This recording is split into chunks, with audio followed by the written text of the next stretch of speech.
There's no lie like independence. So, I have to start with some definitions.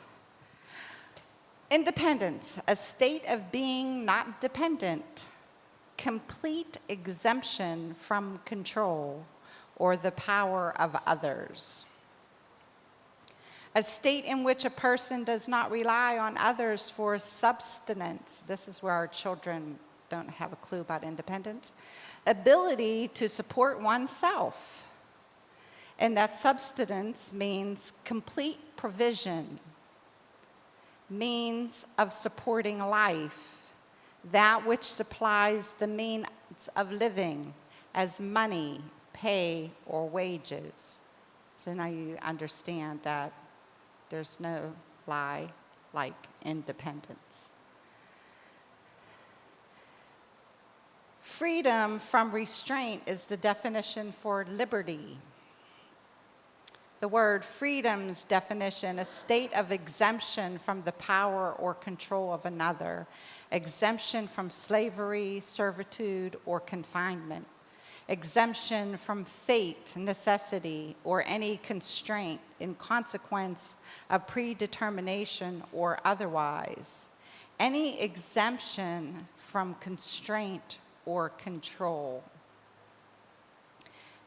I want to go back to independence because I didn't finish the definition because it has the whole reason why I was doing this. Independence is a condition of a nation, country, or state in which its residents and population, or some portion thereof, exercise self-government and usually sovereignty over the territory. Independence does not necessarily mean freedom. So we use them like they're synonymous, but independence does not necessarily mean freedom. Yahweh meant us to be interdependent. So we don't want independence. We don't want a state in which it's residents, because we are residents of a heavenly kingdom. We do not exercise self-government. And when we exercise self-government over the vessel we have responsibility for, we get in trouble. Where we try to rule this body, we get in trouble. So again, there's no lie like independence. So we want to look at, we can't be independent, but we can know freedom. And of course, two of the songs I have here, we already sang. We sing songs like Free, Free, Free, Yahshua set me free. I am free, praise Yah, I'm free. He set me free, yes, he set me free. Free from what? To what? And then we have to deal with, free to sin, that grace may abound. In the words of Paul, no. John 3:36 and John 3:32. I'm going to do these verses out of order. If the Son therefore shall make you free, you shall be free indeed. We hear this often. Brother Jeremiah talked about it. And we hear that, people are, well, I'm free. Whom the Son sets free is free indeed. And they take that to mean they have this liberty to do whatever they want. Or in verse 32, it says, and ye shall know the truth, and the truth shall make you free.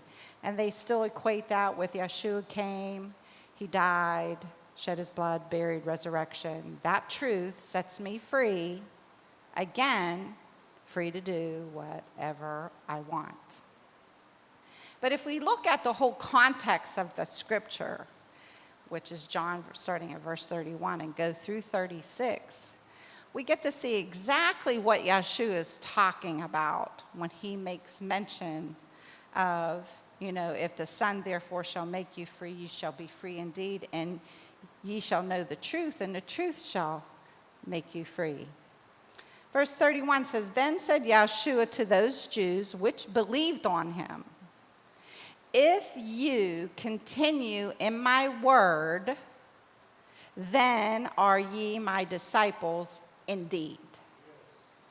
And ye shall know the truth, and the truth shall make you free.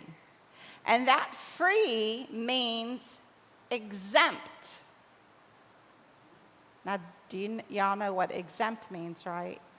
It means you're free from any service, charge, burden, tax, duty, evil, or requisition to which others are subject. Like the church has tax exemption. That means if we go to, say, Sam's and bought something in bulk, or we go to a feast site that we're going to use, we bring our paperwork, and whatever taxes they would charge would be waived because we have tax exemption. We're exempt. What everybody else has to do, we're exempt from it.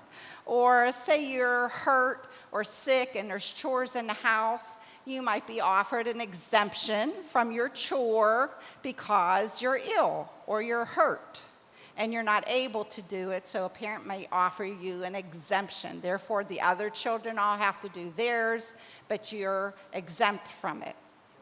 That's what exemption means. So he's saying to those Jews who believed on him, if you continue in my word, then you are my disciples, and you shall know the truth, and the truth shall make you exempt. They answered him, these Jews that believed, they answered him, We be Abraham's seed, and we're never in bondage to any man. So that should make you like, huh? What the heck are they talking about? How sayest thou, they're still talking to Yahshua, ye shall be made free. Their definition of free was unrestrained. That is, as a citizen, not a slave, or generally exempt from liability. So there's two different views going on. Yahshua says you're going to be exempt. They say, now we know Israel's history, the Jews' history, and even at the time that Yahshua is talking to them, they're under Roman rule. And they make a statement that we have never been in bondage to any man. I don't know where their brain was, but it wasn't where it should be. Yahshua answered them, Verily, verily, I say unto you, whosoever commits sin is the servant of sin. This word servant means slave.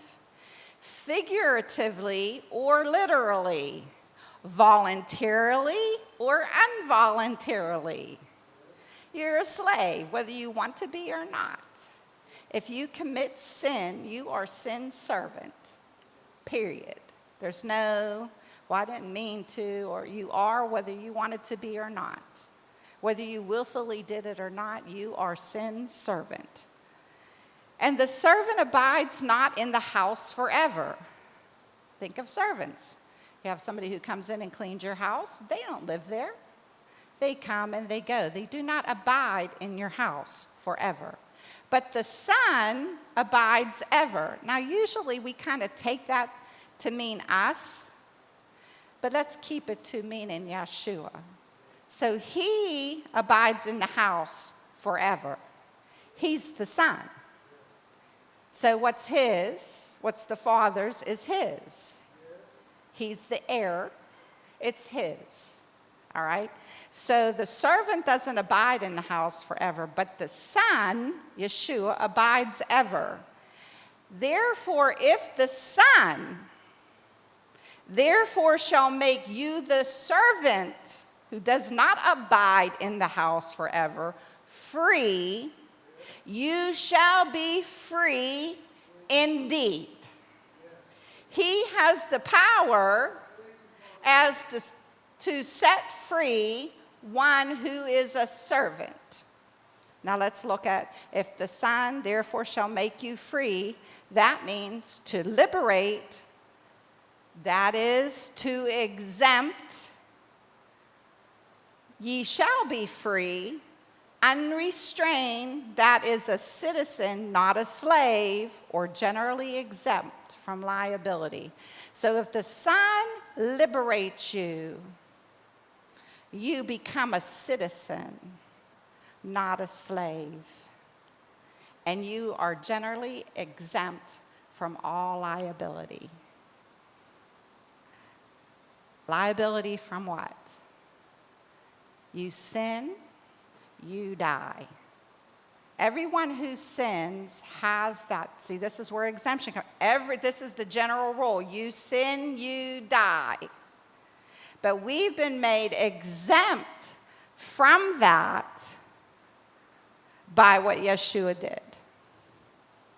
We've been made free. We receive an exemption, and not only are we free, we don't even maintain our slaveship. We are now become a citizen.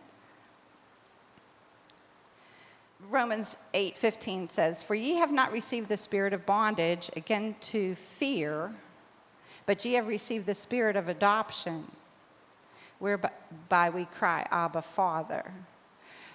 This bondage is slavery. So ye have not received the spirit of slavery again to fear, which is to put in fear, alarm, or fright. So sometimes you might hear people talking about different things that puts them in fear.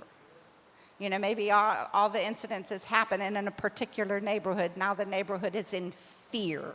It's put out alarm, or fright. But ye have received the spirit of adoption, which is the placing as a son, whereby we cry, Abba, Father.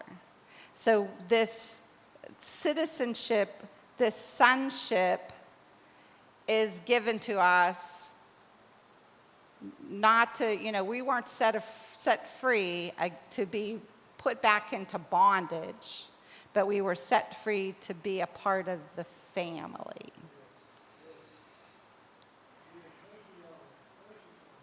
So again, we are exempt, and our exemption is from the wages of sin, is death.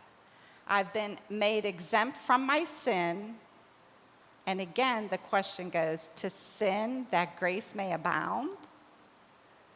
In the words of Paul, no. Luke 4:18 and 19 says, the Spirit of Yahweh, now this was Yahshua, going into synagogue on the Sabbath, and the synagogue portion, the Torah portion, happened to be the perfect Torah portion. Yahshua went to synagogue perfectly in perfect time, and this was what he read. The Spirit of Yahweh is upon me, because he hath anointed me to preach the gospel to the poor. He hath sent me to heal the brokenhearted, to preach deliverance to the captives, and recovering sight to the blind, to set at liberty them that are bruised, to preach the acceptable year of Yahweh. So we can see, he's preaching, Yahshua preached the good news. He preached the gospel to the poor. He healed the brokenhearted. He preached deliverance to captives, both physically and spiritually captives, released several from demon possession, and recovering of sight to the blind, both physically and spiritually, and to set at liberty. And this word liberty means freedom or pardon. So this isn't like this freedom and liberty that we think of. We're talking about exemption and pardon. So he's to set at pardon them that are bruised. And that word bruised means crushed. And crushed means pressed or squeezed so as to break or bruise. I don't know how many of you in some incident in life have been just squished to the breaking point. You feel so battered, and you actually feel it in your body. And, that life is treating you like that. Overwhelmed or subdued by power, where we're just and sometimes it could be demonic, or sometimes it could just be in situations at work, or, the atmosphere is just so negative, so contrary to Yahweh, that you feel overwhelmed and subdued by power. Or you could be broken or bruised by a fall into sin, grievously oppressed. This is what sin does. Sin does this to us. It squeezes us to the breaking point. It bruises us. It overwhelms us or subdues us. It does not just jeopardize your soul's eternity. And this is what people think about when they think of sin. When they think of sin and having to have forgiveness, they're thinking about this eternity, this kingdom of Yahweh, something to do in the future. And they don't realize how detrimental sin is to your everyday life, the things that it inhibits, fornicating and giving your heart to someone opens you up for this brokenness and bruisedness of having a broken heart and having to go through that. Having children in that situation affects you financially, could affect your education. If you were in the process of education, now you're stopping your education, which could affect you economically. It affects your health. Sin just affects everything. It's not just a spiritual thing. When we are looking out at the things that are going on in the earth, in our neighborhoods, in this city, it's because of sin. Sin is what we're seeing is the result of sin. So sin isn't this long-term, something in the future, I can deal with it tomorrow. It affects me every day.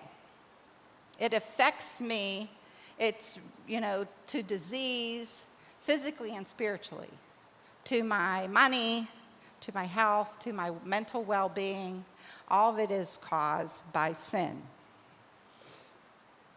So it's the consequences of our everyday living. So Yahweh wasn't just talking about this spiritual future. He's talking about a freedom, a liberty that we have now. Our exemption from the wages of sin and death isn't just the eternal death.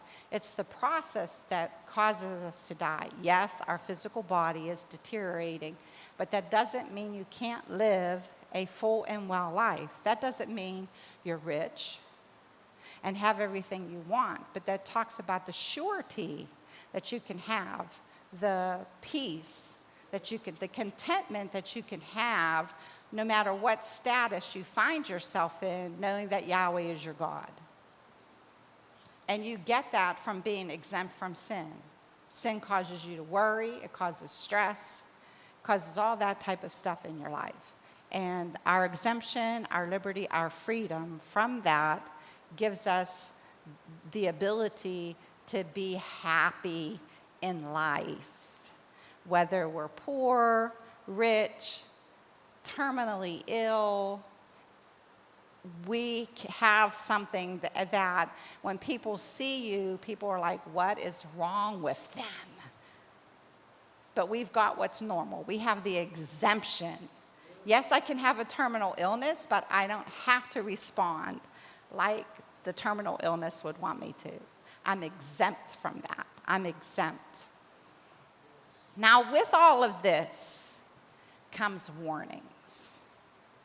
You've been given this tremendous gift. Sister Denise is feeling it today. Brother Jeremiah was talking about this wonderful exemption that we are able to go out here and live life full, have an abundant life in Yahshua. And it's not to be taken for granted. Where Paul talks in Galatians, he said, "Stand fast, therefore, in the liberty wherewith Messiah hath made us free, and be not entangled again with the yoke of bondage." So stand fast, therefore, in your freedom, wherewith Messiah hath made us exempt.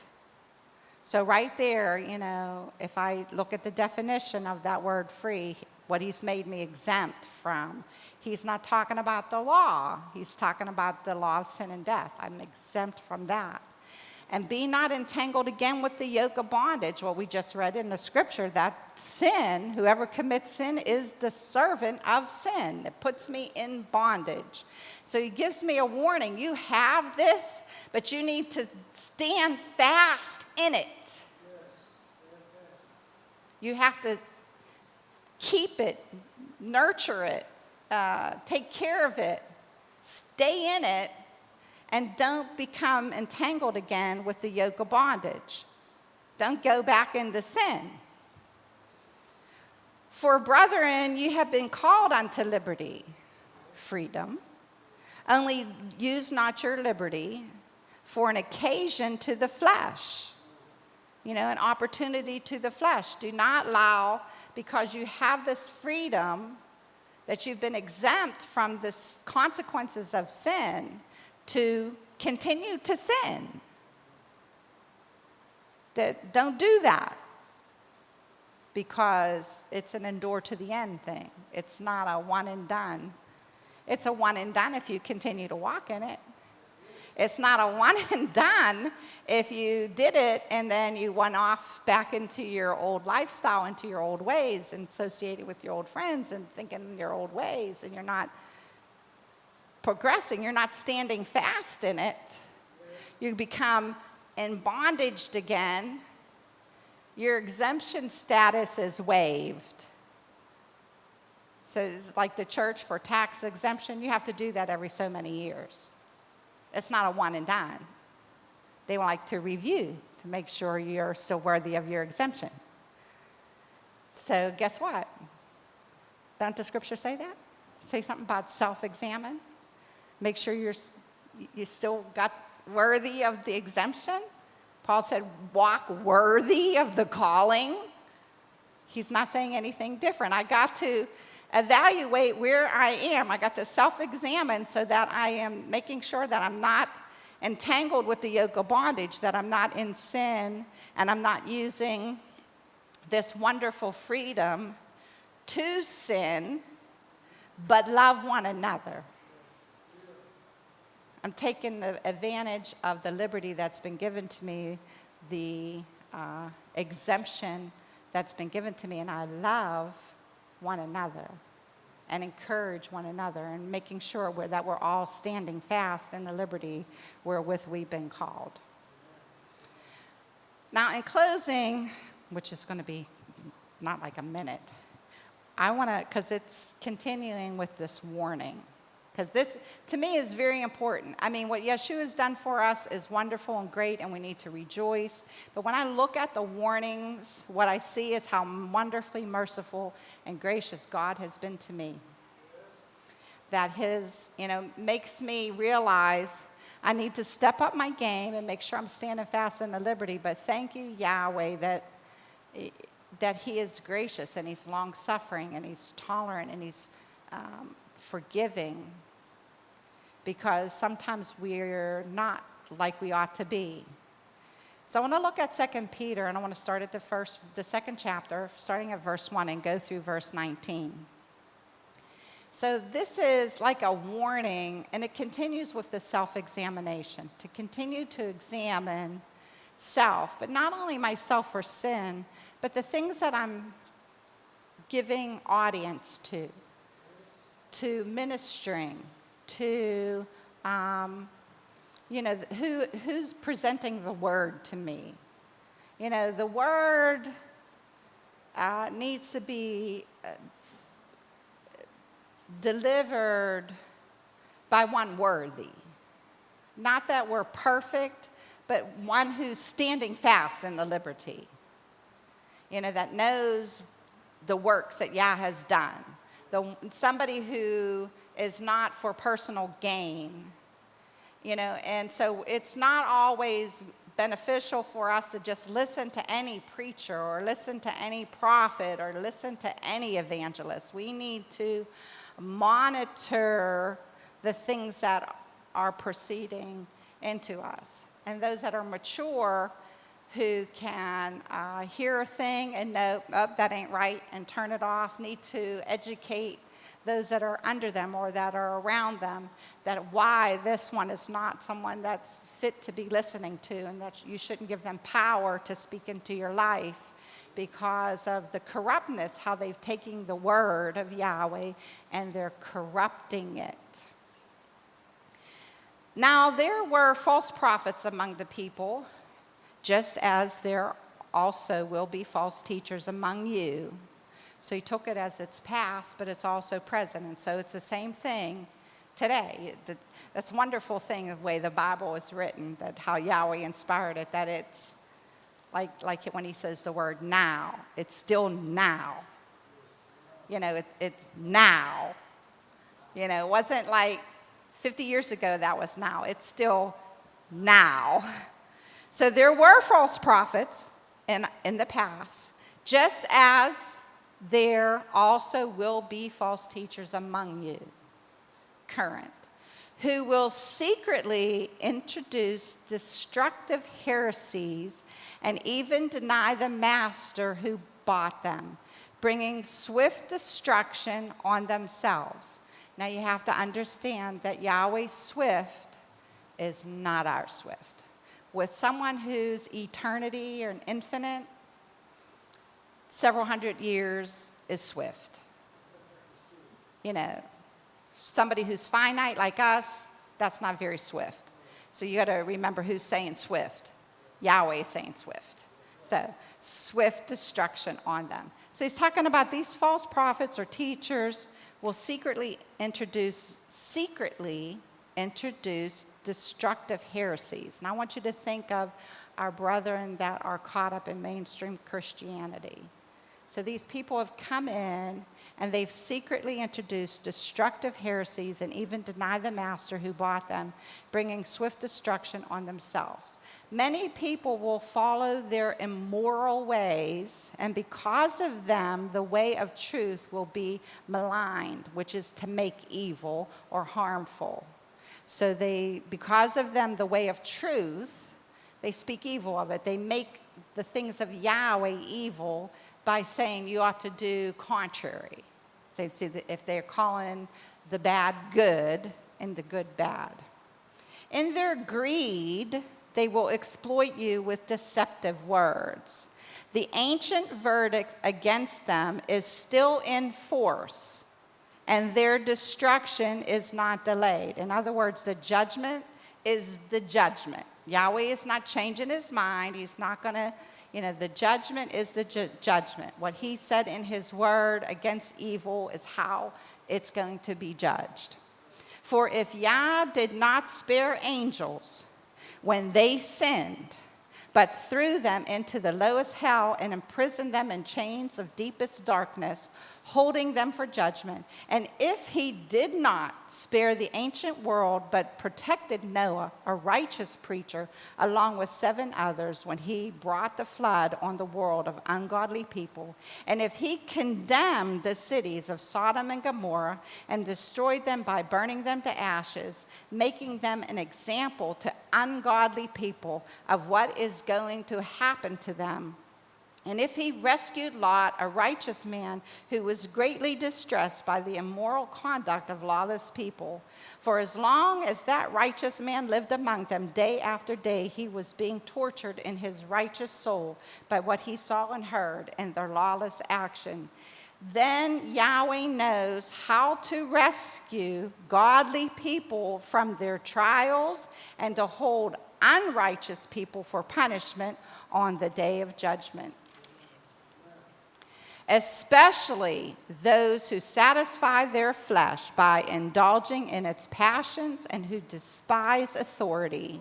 Being bold and arrogant, they are not afraid to slander glorious beings.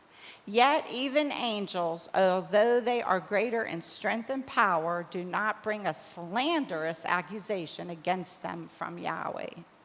These people, like irrational animals, are mere creatures of instinct that are born to be caught and killed. They insult what they don't understand, and like animals, they too will be destroyed, suffering harm as punishment for their wrongdoing. They take pleasure in wild parties in broad daylight. They are stains and blemishes, revealing in their deceitful pleasures while they eat with you. With eyes full of adultery, they cannot get enough of sin. They seduce unsteady souls and have had their hearts expertly trained in greed. Remember, these are the false teachers. They are doomed to a curse. They have left the straight path and wandered off to follow the path of Besor, son of Balaam, who loved the reward he got for doing wrong. But he was rebuked for his offense. A donkey that normally cannot talk spoke with a human voice and restrained the prophet's insanity. These men are dried up springs, mere clouds driven by a storm. Gloomy darkness is reserved for them. By talking high-sounding nonsense and using sinful cravings of the flesh, they entice people who have just escaped from those who live in error.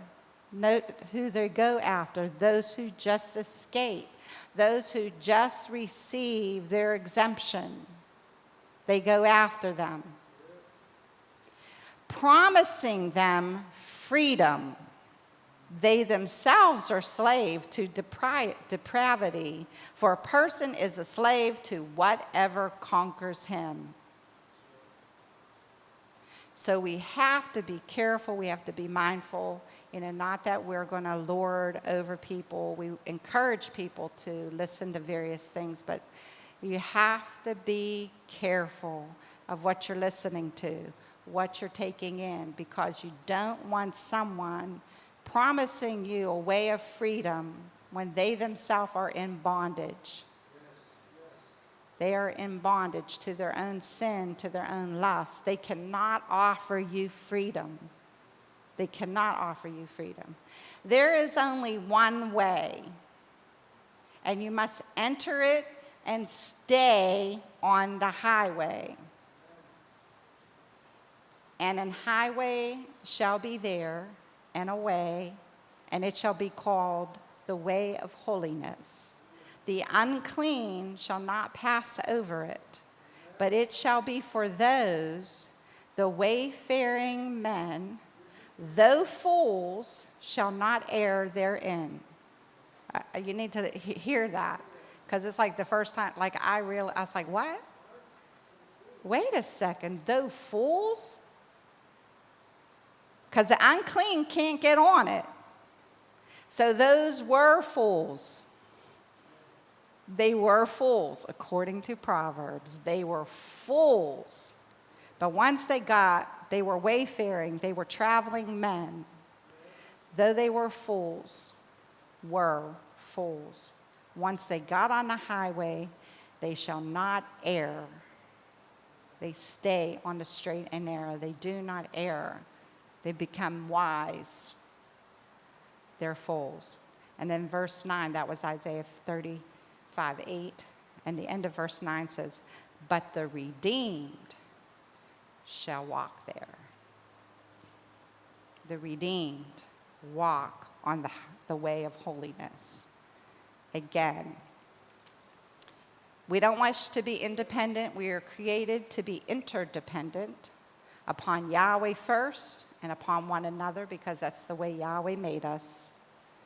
He put us in a family. But we are free. We're free from stress and worry. Not only the penalty of sin, but we're free from the anxiety and the anxiousness and the distress that sin causes.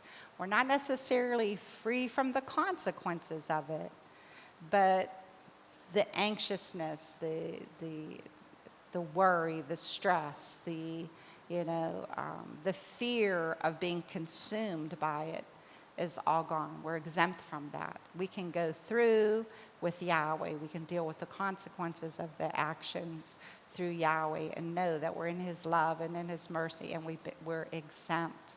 And again, what we want to do is make sure that we stand fast in that liberty. Stand fast in it. And, when we're looking at our government today and the way the nation is going, you need to really make sure you stand fast in the liberty to which you've been called for what Messiah hath done for you. It's no time to be teeter-tottering and waving. You need to make shore up the ground. If there's doctrine you're not sure of, get in your word, study it, get on solid ground, which is Yahshua, the foundation. But make sure your building is a building that's going to withstand, so that you can stay secure in the things that Yah has for us. Know that he's not a man that he should lie, and all the promises that he have made are sure and amen. They are so. And that you rest upon that, and you use your, as David did, you use the things that Yah has already done to say, Yah can continue to do it. He did this, and continue to grow in faith. To let your faith grow assured in Yahweh, because this is the only way we're going to make it. We got to get on that highway, and we got to stay there. We got to be traveling men, moving on the highway, but staying on that highway. And if you continue reading there, it talks about there's no lion up there's no ravenous bird. So there's nothing that can get you, because you're on the highway to holiness. Nothing's going to get you. So I thank Yahweh for his word, for his freedom, for it truly is a freedom that even countries can't offer.